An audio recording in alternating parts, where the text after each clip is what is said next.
Hey everybody, today I've got a very special guitar in the workshop and I thought it'd be a good one to do a little workshop review of because I haven't seen one of these actually come in before. Although it looks like an ES335 and it is an original 1967 guitar, it's an ES330 and they are not built in the same way as a 335. For a start, there's no solid block that runs the entire length of the guitar. It's totally hollow. So all of the string pressure is on the top of the body. Now, normally with something that's totally hollow bodied, like a jazz box, you wouldn't see a bridge like this. You would see a bridge set on its own rosewood saddle. But in this instance, you've got a very different kind of construction where this has got Les Paul style pins driven through the top of the body. And because there's nothing there really to support it, inside is another set of these pinwheels which are locking the pins in position by being screwed tight up against the inside of the hollow top. But why doesn't it crush? Well, that's the second clever thing that Gibson did. They've put their sound posts, which are spacer posts that run between the front and the back of the instrument, right next to these bridge pins. Now that does make it awkward to adjust them, but one of the problems with this guitar when it came in for service was that this pin had started to lift its way out of the body. Basically it unscrewed itself and started to work its way out of the body. It was poking above there a good 1/8 of an inch, and it was just in the way and sort of something to hit your hand on and cut yourself on. It was a little bit sharp. All in all, the guitar is actually in very, very good shape for its age. It's been played, and we know it's been played because it's been refretted. There's a little bit of wear to the lacquer on the back of the neck, but nothing huge. You know, just a few dinks and knocks.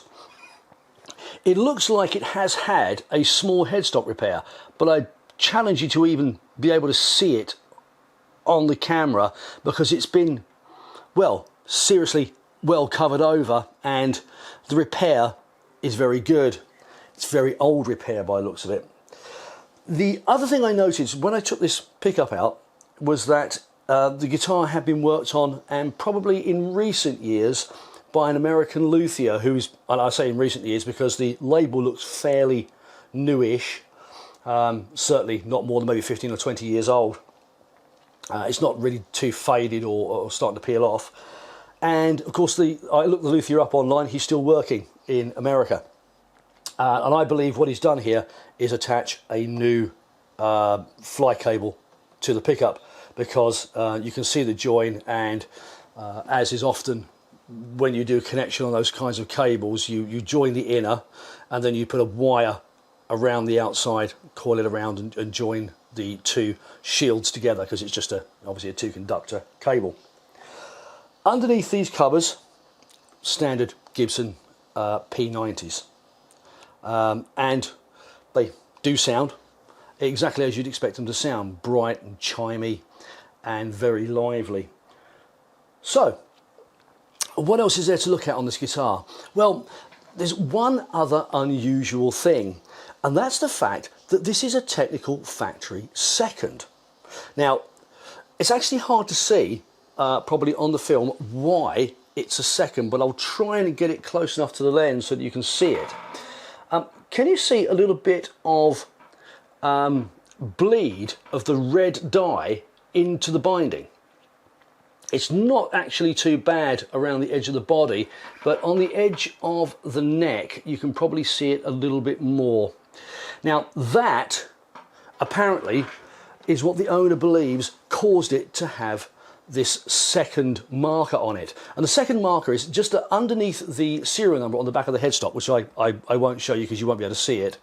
There is a small 2, which is exactly the same size as the serial number stamps, and it's just tapped into the back of the headstock behind or just below the serial number. And apart from not having its original bridge, this isn't the original bridge. The original bridge would have had nylon saddles. We could probably get one of those without too much difficulty. The only thing that isn't obviously original on the guitar are the frets. And whoever's done the fret job on this has done a pretty good job of getting this done without disturbing the binding. Anyway, this is what it sounds like.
So there you have it, one very, very nice ES330, original from 1967, to go back in the case and go back to its owner.